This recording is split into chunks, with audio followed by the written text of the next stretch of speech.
Bonjour les amis, est-ce qu'il vous arrive de vous demander parfois comment est-ce que il faut entrer sur le marché, comment est-ce qu'il faut acheter et dans quelle zone est-ce qu'il faut acheter, quelles sont les meilleures zones? Si alors vous vous posez cette question, vous êtes sur la bonne vidéo. Bienvenue sur cette vidéo. Aujourd'hui, nous allons parler des order blocks, de supply and demand zone et un troisième nom que je vais vous donner avant la fin de la vidéo. Veuillez rester jusqu'à la fin. Et d'ailleurs, j'ai l'habitude de parler de crypto-monnaies, de trading surtout et des indices synthétiques. N'hésitez pas à vous abonner à ma chaîne, à activer la cloche de notification pour ne rien rater et surtout partager mon contenu, laisser des likes parce que je veux aussi grandir et on va grandir ensemble. J'organise une formation sur le trading qui est gratuit dans mon channel Telegram. Le lien c'est dans la barre de description. N'hésitez pas à me rejoindre et ensemble on va apprendre de belles choses. La formation est gratuite et aussi c'est une formation complète. Alors ainsi dit, ici, nous sommes dans un marché.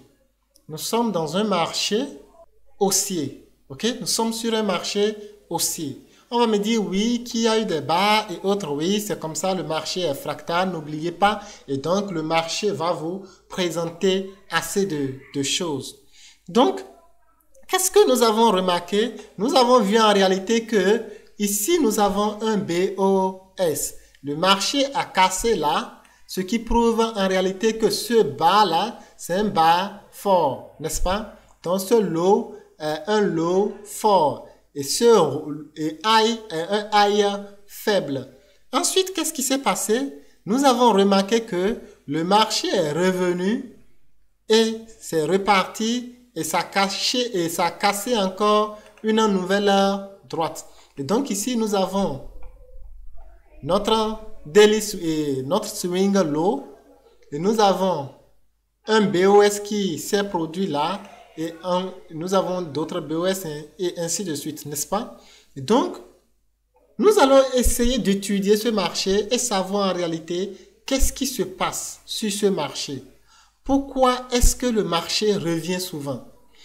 Les order blocks sont en réalité des empreintes laissées par les institutions. N'oubliez pas que ce sont les institutions qui font bouger le marché. Le marché ne peut pas bouger grâce au retail, non. Nous, là, par exemple, on ne peut pas faire bouger le marché. C'est pas, comment appelle-t-on, un lot, 10 lots que ces institutions achètent. Donc, les institutions achètent tellement assez de lots. C'est-à-dire, ils achètent assez. Ils vont investir des milliards et des milliards. Et donc, nous aurons ces empreintes sur le marché. Et donc, les order blocks, ce sont simplement les empreintes laissées par les institutionnels sur notre graphique. Donc, le prix est le plus susceptible de revenir parfois sur ces zones-là. C'est-à-dire quand nous avons ce qui a fait que cette zone a été cassée, c'est parce qu'il y a en réalité ici un order block. C'est parce qu'il y a un order block là.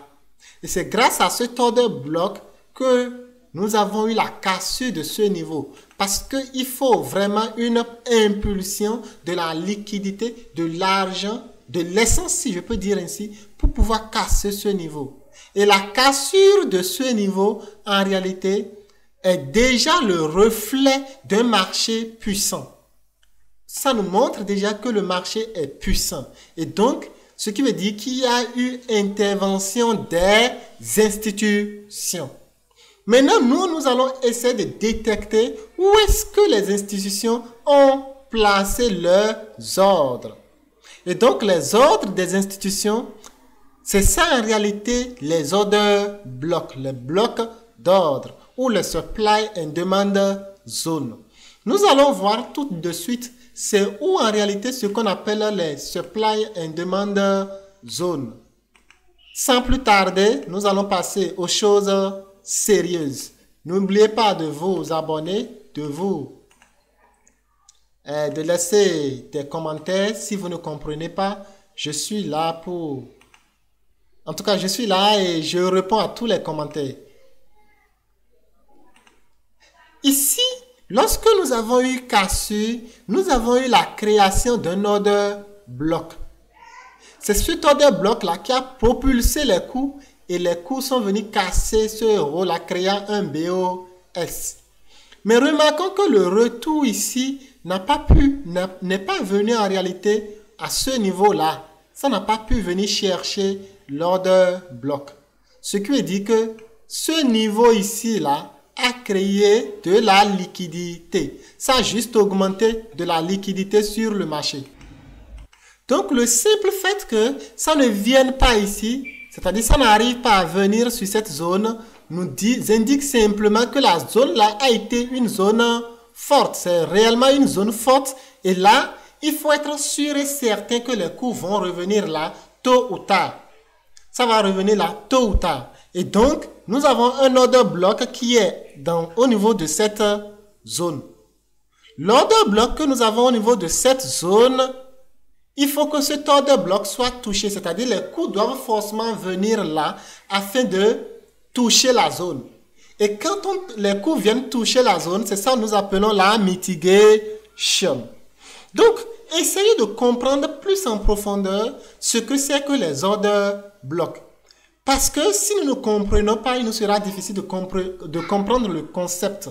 Donc, rentrons plus dans le sujet. Ok, rentrons plus en profondeur et comprenons le sujet. Ici, je suis sur un marché.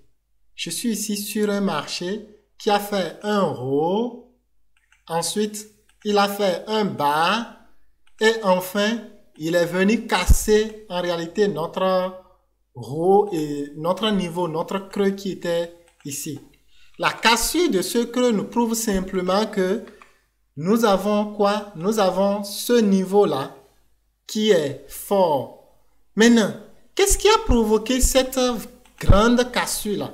Remarquez que les cours sont venus réellement avec forte impulsion casser ce niveau-là. Qu'est-ce qui a provoqué cette cassure-là?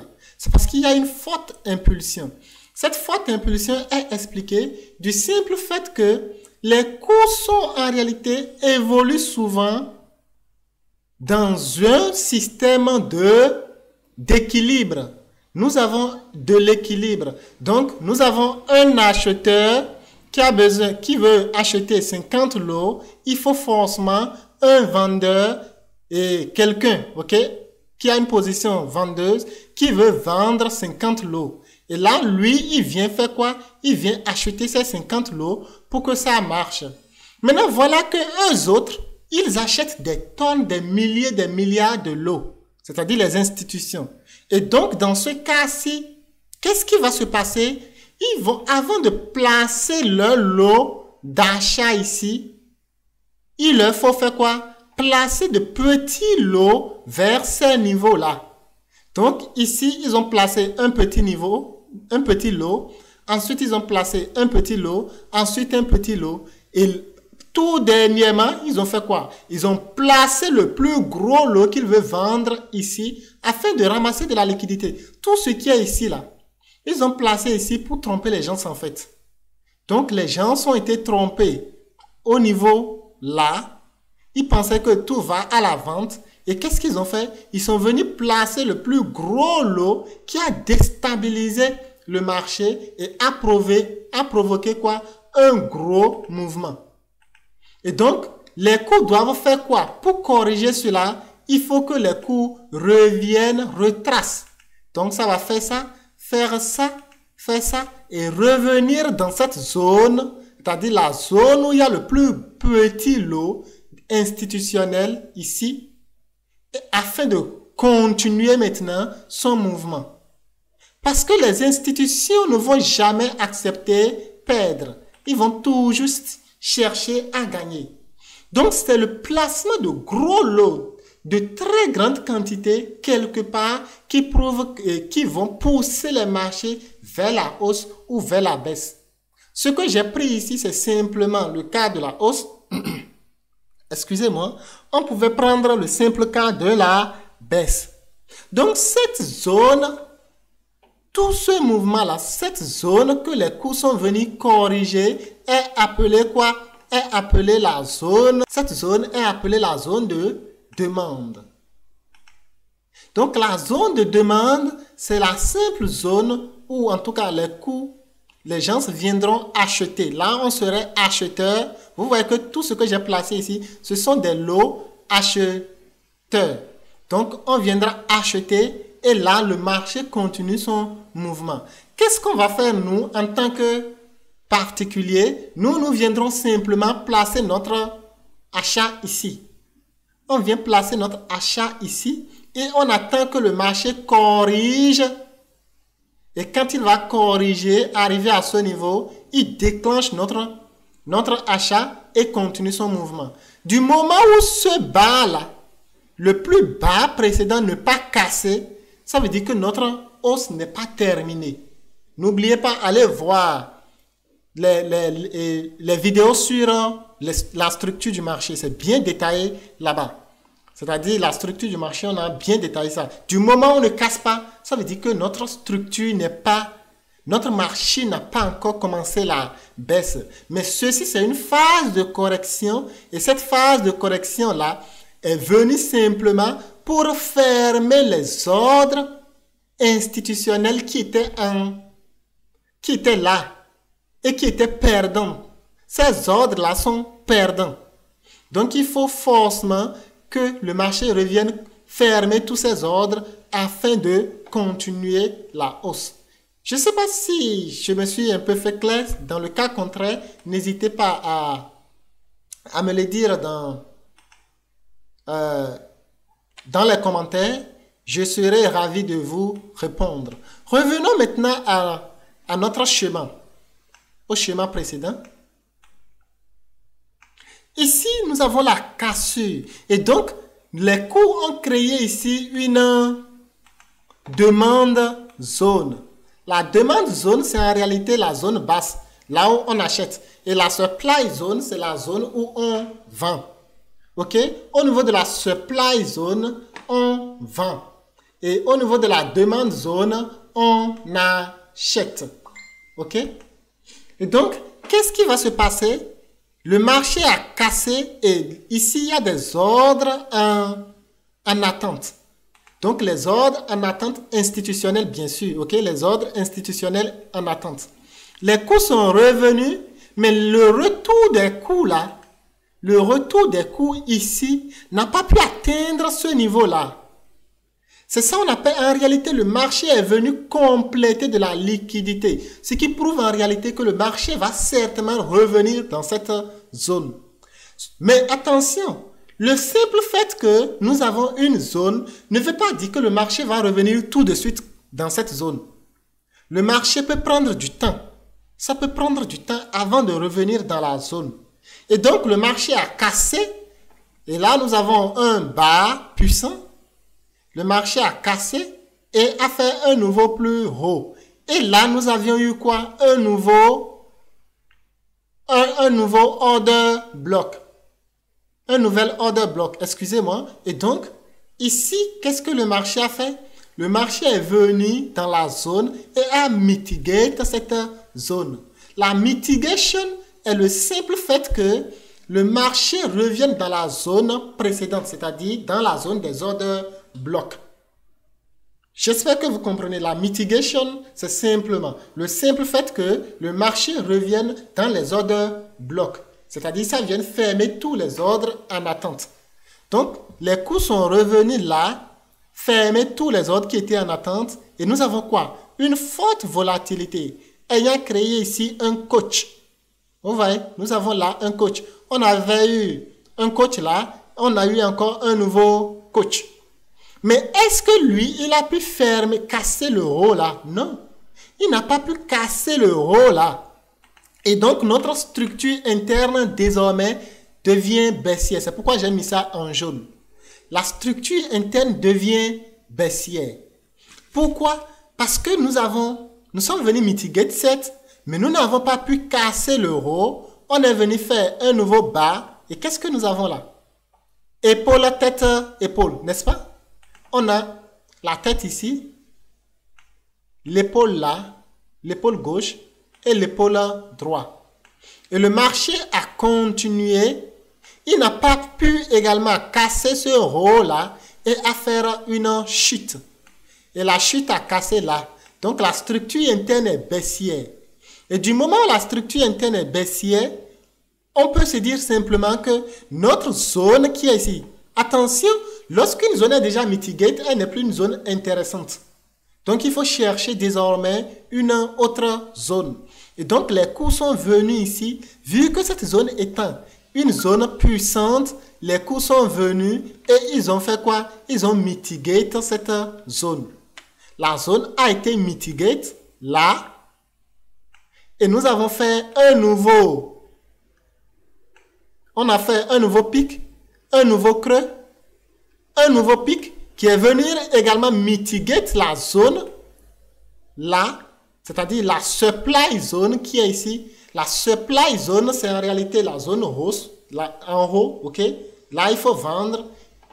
La supply zone qui est ici. On a eu une supply zone là. Et ensuite, nous avons quoi? Une chute, une légère chute. Et là, paf, le marché a continué.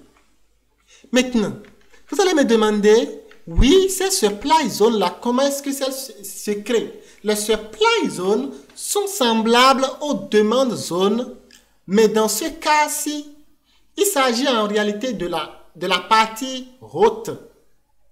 C'est-à-dire, c'est la zone où il y a plus quoi? Plus d'offres. C'est la zone d'offres la plus élevée. Et donc, cette zone d'offres, les prix sont venus fermer toutes les positions ici parce qu'on a peut-être assez de ventes qui sont laissées ici. Il y a eu assez de ventes qui sont laissées ici, comme aussi cette zone-là, ok? Et donc, les prix sont venus là et ils ont fait un nouveau bas, plus bas que le précédent. Ce qui veut dire que la tendance interne, certes, a changé, mais faites attention. N'oubliez pas que nous sommes venus dans cette zone-là pour faire la mitigation, là. Et donc, du moment où on n'a pas cassé cette zone, on n'est pas encore baissier. Et là, on avait eu quoi? Lorsque nous sommes venus faire une mitigation, pour que les coûts continuent, nous avons créé quoi? Une demande zone. Une zone de demande. Et donc, les coûts sont venus mitiguer cette demande zone ici. Et là, la mitigation ici est très forte. On a eu, paf, une bonne cassure de notre plus haut précédent qui est ici. Donc, les order blocks, de façon plus simple, il faut savoir simplement que ce sont les empreintes laissées par le marché. Donc, pour retrouver une order block ou bien un order block, c'est très facile. Il suffit de regarder le marché et de se demander, mais qu'est-ce qui est en réalité la partie qui a permis de casser le plus haut ou bien le plus bas? Ça, c'est un marché en tendance haussière. On va voir ça tout de suite dans notre graphique avec un marché en tendance baissière. Le point of interest, c'est la même chose que l'order block. C'est ce que je vous disais d'attendre en réalité. Et la mitigation, c'est le simple fait que les prix reviennent dans notre order block. L'inducement, c'est la liquidité. C'est le simple fait que les coûts reviennent dans la zone, mais n'arrivent pas à mitiguer la zone. C'est-à-dire, nous prenons le simple cas ici. Vous voyez que les coûts sont revenus, mais n'ont pas mitigué cette zone-là. Et donc, on parle là de quoi? De l'inducement, qu'on appelle encore liquidité. Après, nous allons voir ce que c'est que la liquidité dans la suite de nos vidéos. Donc, les coûts sont revenus ici, mais n'ont pas pu mitiguer et ainsi de suite. Et donc, nous allons voir ce que les coûts ont pu faire à la suite. Est-ce que cette zone a été mitiguée ou bien la zone n'a pas été mitiguée? Essayons de continuer et voir.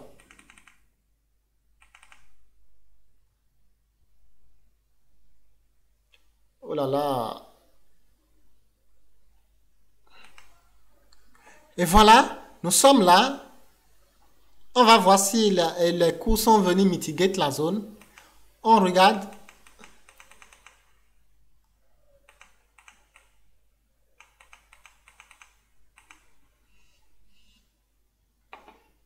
Et qu'est-ce qu'on a? On a les coûts qui sont revenus dans la zone Les coûts sont revenus dans la zone et ont touché la zone. Est-ce que les coûts vont repartir?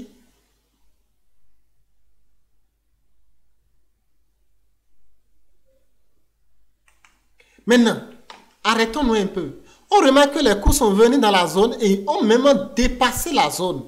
Les coûts ont dépassé la zone parce qu'on a eu plusieurs autres blocs et n'oubliez pas. Ici, par exemple, on a eu rho, bas, cassure. On n'a pas encore, donc cette zone n'a pas été mitigate. Rho, bas, cassure, bas, et ainsi de suite. Vous voyez un peu ce qui se passe. Et donc, il y a eu des zones qui sont restées ici et qui n'ont pas été mitigate. Ici, là. Par exemple, ici, il y a eu cette zone-là qui n'a pas été mitigate. Et donc, les cours sont venus mitigate cette zone. Et qu'est-ce qui va se passer? On va remarquer que les cours vont certainement continuer. Et on remarque, voilà. Vous allez, mais pourquoi est-ce que les cours descendent en réalité? C'est parce que ici, on avait quoi? On avait là une zone de demande. Est-ce que c'est ça? Non. Là, nous avons le plus haut. Et donc, il faut forcément de la force. Lorsqu'on a cassé, on a eu quoi? On a eu une zone encore qui a été créée. Et donc, les coûts sont venus encore mitigate. Et on regarde les coûts.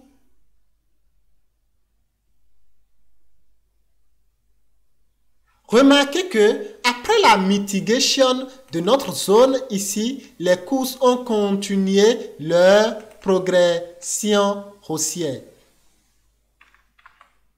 Nous allons voir ça maintenant dans un marché baissier. Ici, nous sommes dans un marché baissier. Nous avons cassé ce niveau-là. Et on est encore venu casser ce niveau-là. Ce qui prouve que notre marché est vraiment à la baisse. Maintenant, la cassure de ces différents niveaux va nous créer un order block ici. Je vais prendre ça. Un autre order block ici. Cet order block a été mitigate, donc ce n'est plus une zone intéressante. La zone qui est intéressante est la zone qui est en haut. Est-ce que les coûts pourront revenir mitigate cet order block? Voyons ça ensemble. Et voilà. Les coûts ont créé. Nous allons parler des order blocks cachés dans de prochaines vidéos. Par exemple ici, ok? Cette zone, par exemple, c'est une zone, c'est un order block qui a été créé ici. Ok? Et ça, on parle de demande zone. Cette zone, c'est une zone de demande et non une zone de supply. Et c'est une zone de cette zone, on parle là de supply zone. Ce n'est plus une zone de demande. On parle de zone de supply.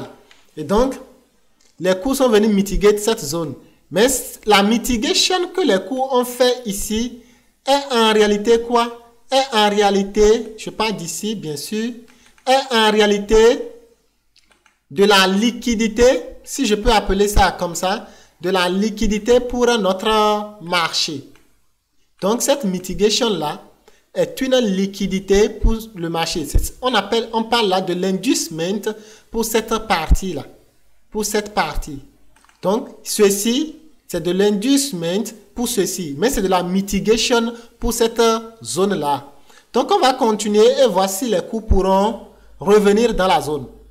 Mais n'oubliez pas que la mitigation ici, on a eu mitigation et c'est reparti. Très bien. On voit.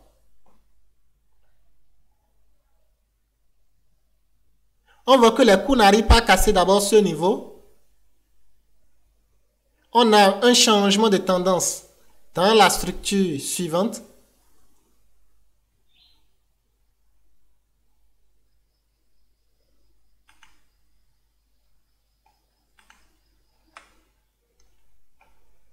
Je vais augmenter. augmenter. Remarquez que je vous ai dit que lorsqu'une zone est déjà mitigate, cette zone n'est plus intéressante. Donc, arrivé à ce niveau, on voit une cassure de la zone là. Et qu'est-ce qu'on remarque?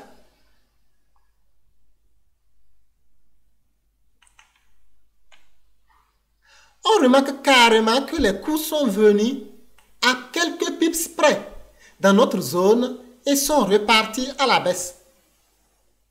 Ça veut dire qu'il y a des zones, parfois il faut forcément attendre des mois avant que cette zone ne soit mitigate. Donc, utiliser de courts time frames, ça va vous aider. Par exemple, le time frame de daily ou le time frame de 4 heures, c'est vraiment très important. Ok, vous analysez sur le time frame de 4 heures et de daily de 4 heures de 15 minutes afin d'avoir des zones qui vont vraiment être très vite mitigate. Sinon, vous allez attendre. Hein. Donc, on attend. Et on a une cassure ici. La cassure que nous avons ici, ça nous dit simplement que on a quoi? Une nouvelle supply zone. Et notre supply zone va se trouver quelque part ici. Et on a encore une zone ici. N'oubliez pas, après je ferai une vidéo où je vais vous expliquer cette zone-là.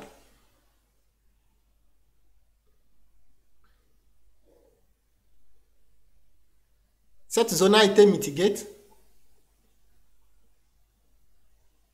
Celle-ci également a été mitigate très fort. Remarquez que les cours sont revenus là même avec une simple mèche pour mitigate la zone et repartir à la baisse. Mais n'oubliez pas que notre zone qui est ici est encore comment? Un pending. Ce n'est pas encore mitigate là. Donc on va, est-ce qu'à la suite les cours pourront revenir mitigate cette zone avant de continuer ou bien, donc c'est ça on attend. Actuellement, on peut dire qu'on est dans une petite tendance haussière. Là on attend et on voit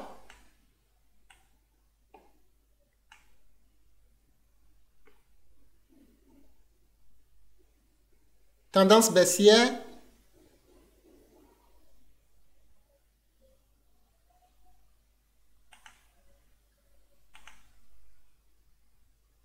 Swing low quoi.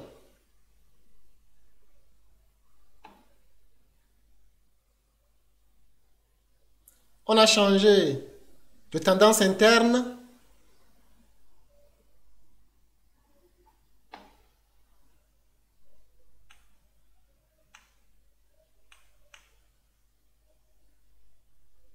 Je m'arrête ici pour vous dire simplement que parfois il y a des zones, il faut attendre. J'ai pris ce cas exprès pour vous montrer en réalité que c'est pas à tout moment que toutes les zones seront mitigate. Et donc, ne prenez pas de grands time frames, utilisez de petits time frames. J'espère que vous avez aimé la vidéo.